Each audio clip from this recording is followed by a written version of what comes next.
Okay, so good morning. It's really early. I wrote some things down.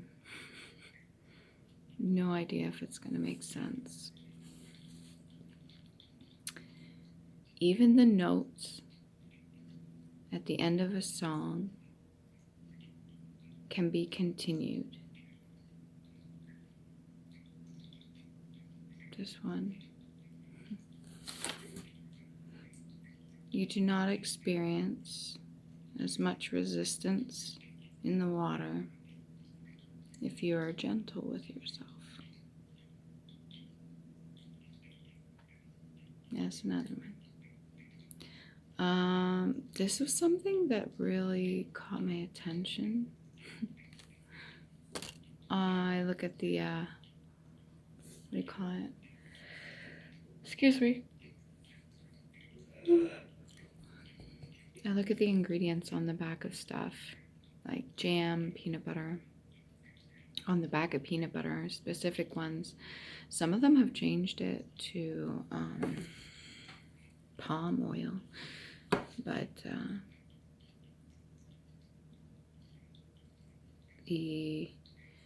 or even icing sugar. I noticed that. But I have written down extra virgin olive oil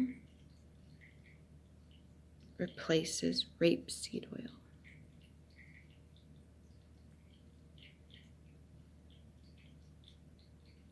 I have no idea if this makes sense.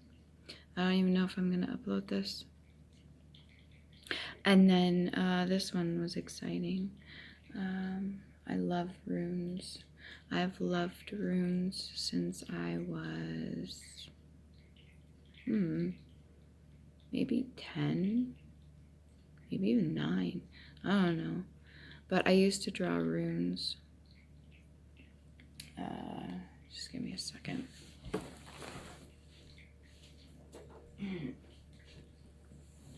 There's lots of different kinds of runes. The ones specifically I pay attention to are the ones that are Elder Furthok, I think that's how you pronounce it, and they are Nordic runes. Anyways, sorry, I'm tired. Your palms of your hands. Now, I'm not a palm reader. I've never had my palms read. I've always looked at my own palms. Obviously, I'm sure everybody's inspected their hands, front and back. The saying, I know you like the back of my hand, sort of. Anyways, the lines. That's another thing, too. You know, I'm sure as a kid, you probably drew lines in your hands and stuff. You look at all the creases and stuff like that, but everybody is just different. And you got your M's. Some people have full M's. Some people don't. If you check out your palms.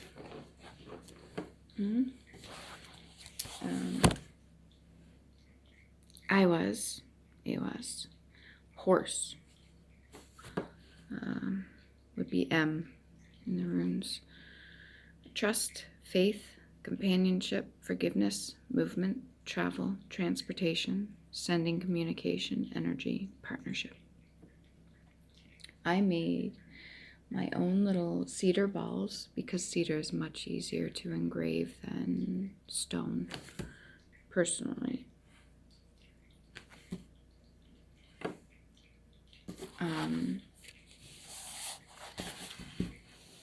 There are, I believe, 24 in total. Pretty sure.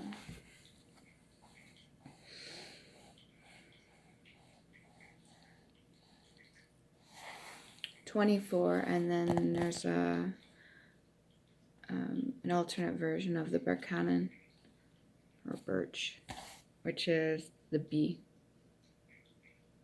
And B can also be M, and it can be W. But W is not a rune. But yeah, it's fascinating. Not just the shape of our bodies, but also how we can like contort our bodies in certain ways and how they line up with certain symbols that have been even prehistory. I got so far the Egyptians, Scotland and Ireland, Hawaii, Jamaica, Africa, and a few others specifically that are tied together. The Nordics or the Vikings play a significant role in a lot of prehistory things, I believe, anyways. So what am I getting at with the runes? Oh, and there is also a rune that has nothing inscribed on it, which would be considered the unknown.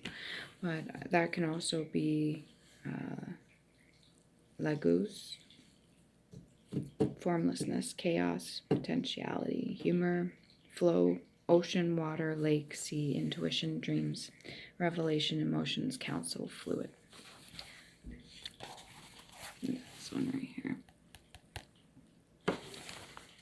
It's funny how it looks like a backwards 7, but it's representative of L. It's funny how L, in the description itself, is also chaos.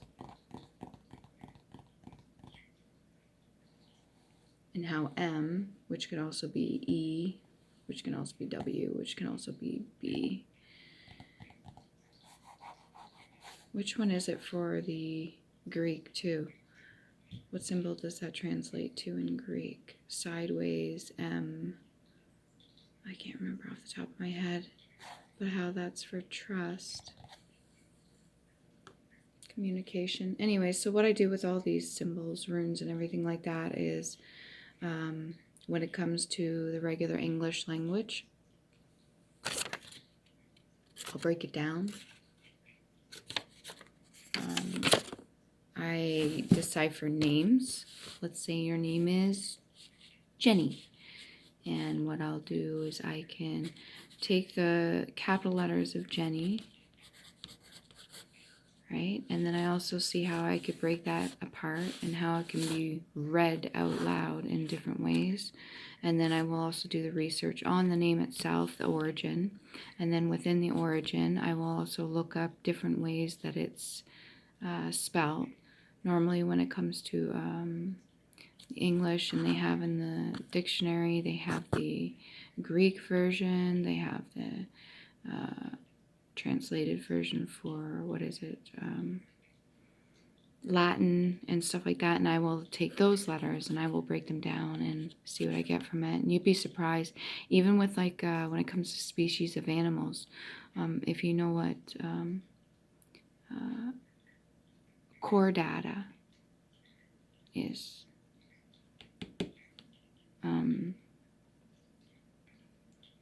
And stuff like that, like the genus or species, and you could just, the language and letters themselves, representation, how they can be moved around, and what energies you can get off of deciphering a person's name. I don't know if I'm not the only one that can do this. I'm sure I'm not the only one that can do this. But the energies you can get off of breaking down a person's name. Let's say I got Jenny, Lilac. Let's say that's a middle name, and then Traverston or something, right? And I will do the same for each of those names. This is just something I started to do recently, and it's really fun. It's really fun, actually. And then I will incorporate the runes into it, which is cool. And you'd be surprised how far back it goes when you break a person's name down. How you can get connections to Egyptians or to certain other things, whether it be like ocean or forest, or it's really cool. Maybe I will do an example and I will have it up on a video to show you. And if you want me to Try your name, decipher your name. Just put it in the comments below. Not expecting you to, but it'd be interesting. And it doesn't have to be a full name, unless you wanted to.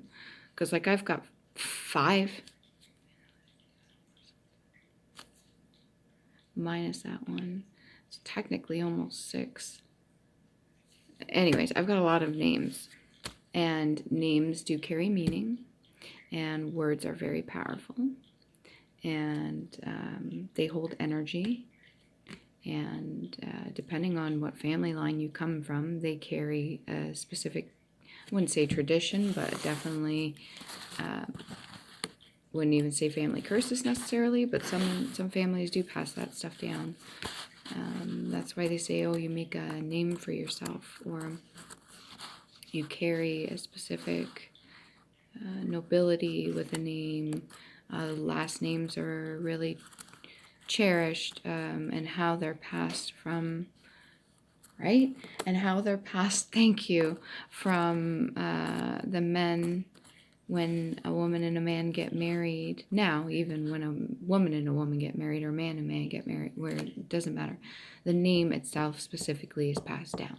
And those origins of those names from the very, very beginning carry all the way down those energies as well. That makes sense to you. What else did I want to talk about? Yeah, I'm really stuck on that whole virgin olive oil thing replaces the rapeseed. So when you look on the back of peanut butter, for example, doesn't matter if it's smooth or crunchy or whatever, I'm pretty sure, I don't want to name any companies either. We'll just say the Bears Raft. Sea Raft. The back of it, okay? One of it is rapeseed oil, and I'm not saying that it's that powerful that it has an effect on children and everybody all of a sudden has peanut allergies, but words are powerful. So yeah, replace rapeseed oil with extra virgin olive oil. It could be rapeseed. I could be saying it wrong. But yeah, that popped into my head too. With extra virgin olive oil. Olive oil is like, if you did your, if you know the mythology of olive oil and the story behind the whole idea of the olive tree and all that, and how a lot of people see it as like very healthy for you, and how it like coats and caresses your insides. Well, that's from a movie, I think. But it is very good for you. Very good for your skin. Very good for your hair. I know back in the day when I went and tended to the horses, they used to put flaxseed in their food, in their bucket, because it's good for their coat, their mane. Flaxseed's very good for you too. There's a lot of things that are healthy for you. You know those weeds that grow out of the concrete? I think they're called plantain.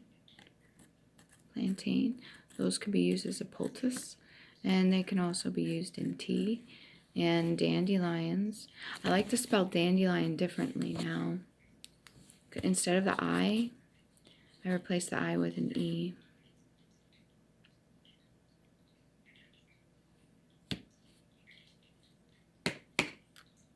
Yeah. Anyways, yeah, the whole idea with lettering and stuff like that. I have to go shovel. I decided to make this video instead because I didn't want to go shovel the driveway. I don't. There's so much freaking snow out there, and I shoveled last time. I know I have to. It'll make it easier to walk through. Procrastination. Another thing on the list I gotta work on. But sometimes it's not a bad thing. It gives me time to think. And something about the Amazonians, there's this real kick I'm getting through with the Amazonians. Amazon, the collection of women banding together. Now, I'm not all for extremists, like the whole women hating men thing. We need men too. They have gifts, talents, and abilities as well. and they have knowledge as well. Now, as far as I know,